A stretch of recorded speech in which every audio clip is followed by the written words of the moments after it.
This is the news for Monday, January 4th. President Trump caught in a telephone call with Georgia Secretary of State Brad Raffensperger, asking for him to turn up 11,780 votes to swing the state.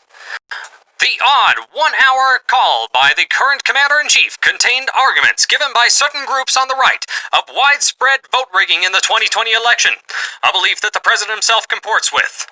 The call also included vague threats of legal action, comporting with those theories espoused by critics of the election.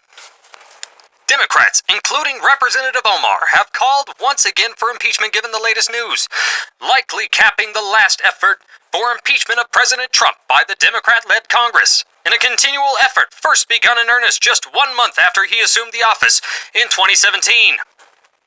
In other news from Monday and continuing throughout the week, Iranian-backed militias in U.S.-occupied Iraq vowed vengeance on the one-year anniversary of the U.S. slaying by drone strike of Iranian Revolutionary Guard leader Qasem Soleimani and Iraqi paramilitary leader Abu Mahdi al-Muhandis.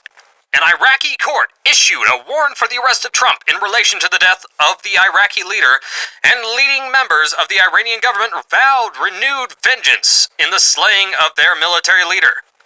Soleimani was believed to be responsible for the deaths of hundreds of U.S. personnel, and is believed to be responsible for arming and leading terrorist cells throughout the Middle East, in the goal of creating a peninsula-wide Shiite network to assert Iranian influence. In other news for Tuesday, January 5th, in the world of archaeology, who would have figured a weekend project to create a stepping path through a private garden might result in a $20,000 fine from Roman antiquity? Carved in Asia Minor, modern-day Turkey, a once mud-coated stone in an English garden was found by the proprietors to have laurels and inscriptions written in Greek, which commend a man named Demetrios, and hails from the 2nd century A.D. It was likely brought to Britain not by the Roman conquerors themselves, but by British aristocrats touring Europe in the early 18th century or 19th century.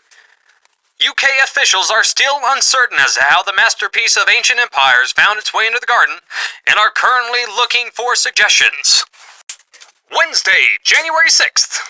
Chaos in the Capitol as protesters contesting the results of the 2020 election burst past Bollard's defenses and all of Congress's men to lay siege at the houses of Congress.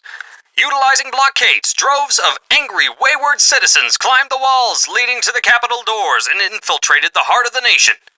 One dressed as though an archetypal barbarian stood at the head of the congressional chamber, while another rested his feet at the desk of Speaker Pelosi, whom among other senators and congressmen were led away to safety in a night that will likely be recorded in the history books for years to come.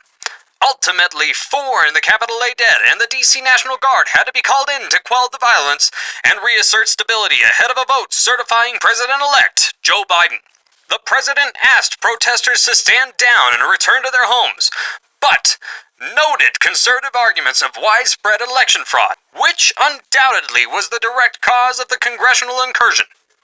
While the vote eventually took place, in a move eerily reminiscent of the national government before the Civil War, 147 Republicans objected to the election results. The Lepus Report reached out to a normal citizen on the left who had this to say about the events in Washington. In my personal opinion, the injustices that occurred on Wednesday were premeditated and horrendous acts. Trump supporters stormed the Capitol and forced their way into the building as a way to terrorize our congressmen and women. No one has stormed the U.S. Capitol since 1814, during the War of 1812, when the British marched on Washington, D.C. and set the buildings ablaze. During that time, it was the British that marched on us, not ourselves marching on our own land. That means that no one has been able to commit this act of insurrection in over 200 years until last week. Police officers willingly opened the gates and let these people through, while other officers were seen taking selfies with them. Our president-elect Joe Biden came on live TV and begged Trump to stop encouraging them. He explained how important our democracy is and how this insurrection is shedding a terrible light on our country. Hours later, Trump showed a 30-second video of him saying, "We need peace, go home, but if I could be there marching with you, I would. We love you," and the election was fraudulent. It took him hours to say anything. He is the President of the United States. He lives at the White House. He is responsible for the people inside the building in lockdown. He is the reason his supporters are terrorizing and inciting violence. He has been building this up for 4 years, and I'm still amazed by how people support such a narcissist. The world is laughing at our democracy, and they're scared to see what happens next. Honestly, I'm scared to see what happens next, too. The Lepus Report reached out to a normal citizen on the right who had this to say about the events in Washington.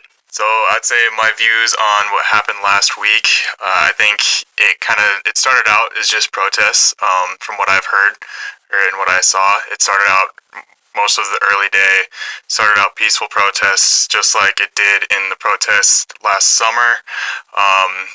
As the day grew on, certain individuals came into the picture and possibly caused more agitation and rose tensions, but I don't think that was as much like a lot of the protests last summer with Black Lives Matter and everything. I don't believe it was, from the majority of people, meant to be any more than a peaceful protest. I do not think the president was responsible for it. I don't see in any way how he could have led people to act out of hand. I think he does support peaceful protesting, as everyone should.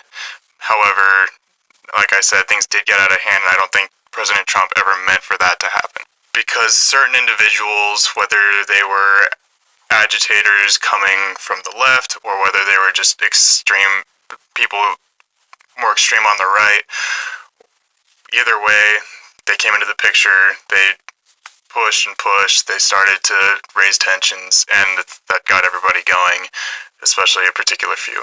I do not see it as an attempt to overthrow the government by the right, no. The Lepus Report reached out to a normal citizen in the center who had this to say about the events in Washington.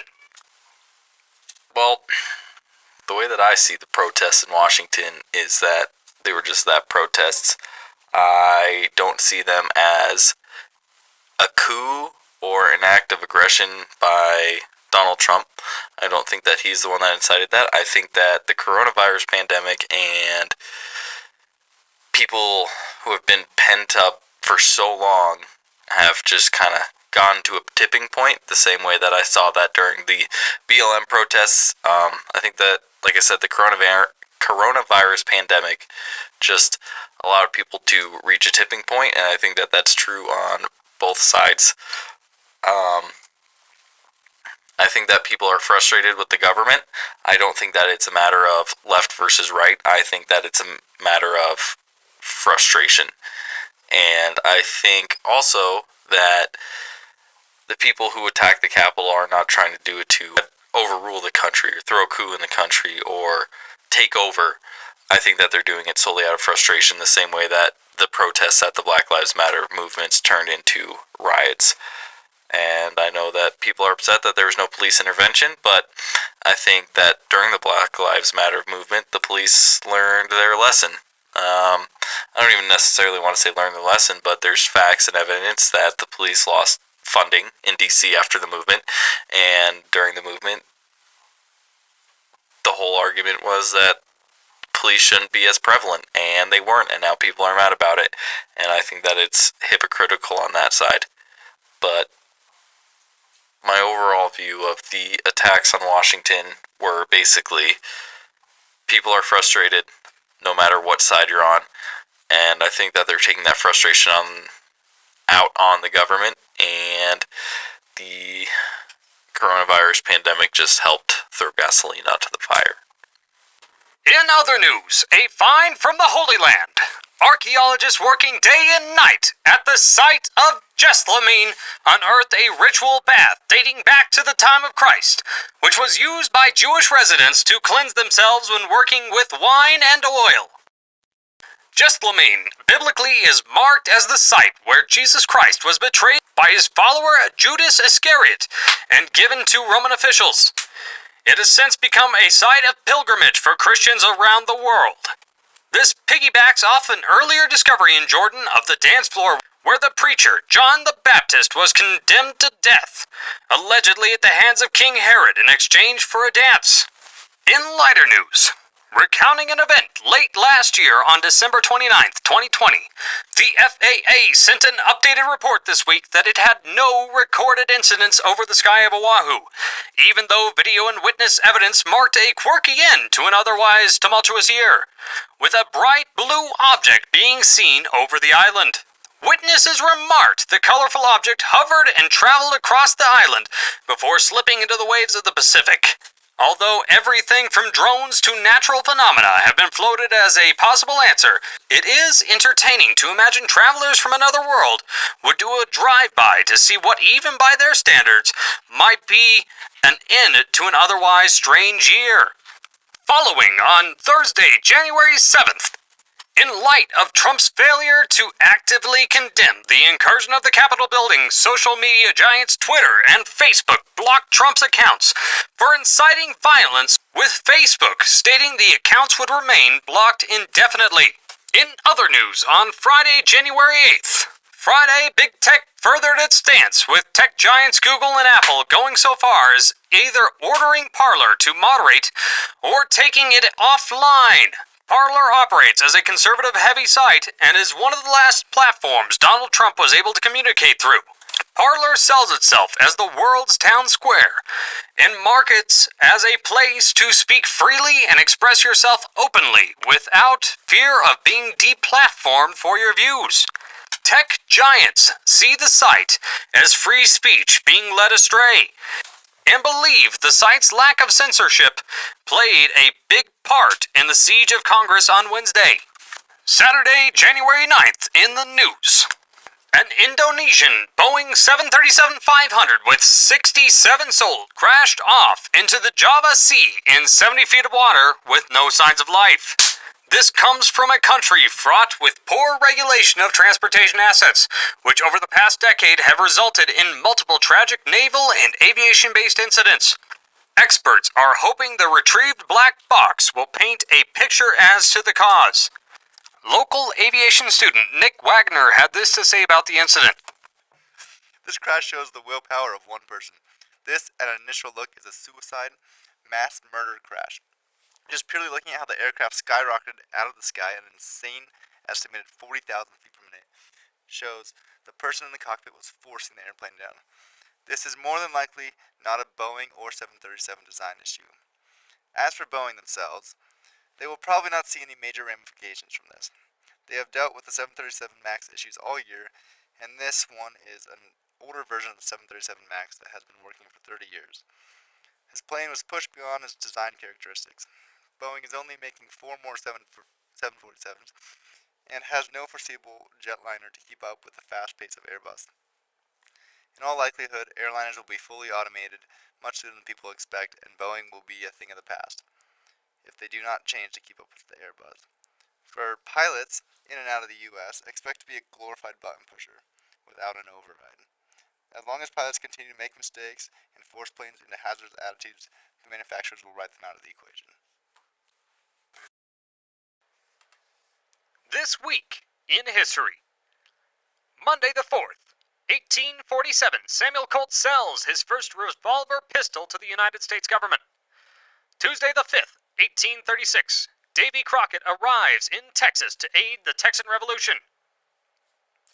Wednesday the 6th, 1494, the first Mass in the New World is celebrated in La Isabella Hispaniola. Thursday the 7th, 1610, Galileo Galilei discovers the first 3 moons of Jupiter. Friday the 8th, 871, Alfred the Great beats the invading Viking horde. Saturday the 9th, 1510, Tsar Ivan the Terrible kills 1,000 to 2,000 residents in the city of Novgorod. Sunday the 10th, 49 BC, Julius Caesar crosses the Rubicon against the will of the Roman Senate, uttering Aelia Iacta Est, the die is cast, sparking the events that would lead to the creation of the Roman Empire.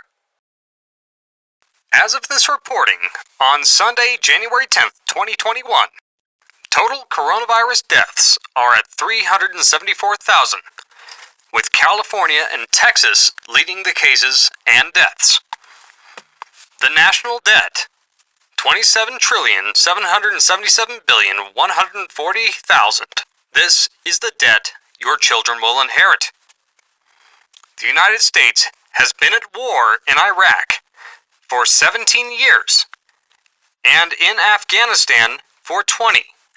We are currently involved militarily in 150 countries with 160,000 soldiers. The sources for this reporting are the New York Times, the Wall Street Journal, Al Jazeera, Fox News, CNN, the Washington Post, Live Science, and Fox 31.